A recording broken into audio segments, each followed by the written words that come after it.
ስንቶቻችንን ይህንን የነብዩ ሰለላሁ ዐለይሂ ወሰለም ሐዲስ የምናውቀው? ስንቶቻችንስ ነን ይህንን ሐዲስ ካወቅን በኋላ ተግባራዊ ለማድረግ የምንጥረው?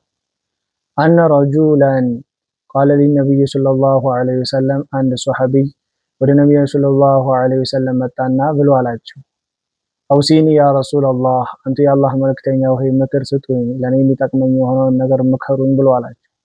ቃለ ለሁ ነብዩ ሰለላሁ ዐለይሂ ወሰለም፣ ነብዩ ሰለላሁ ዐለይሂ ወሰለም ለዛ ለሱሐቢይ ሲመክሩት ብሎ አሉት፣ ላ ተግበብ፣ አትቆጣ፣ በሚያጋጥም በሆነው ነገር ላይ ሁላ ቁጡ አትሁን አሉት።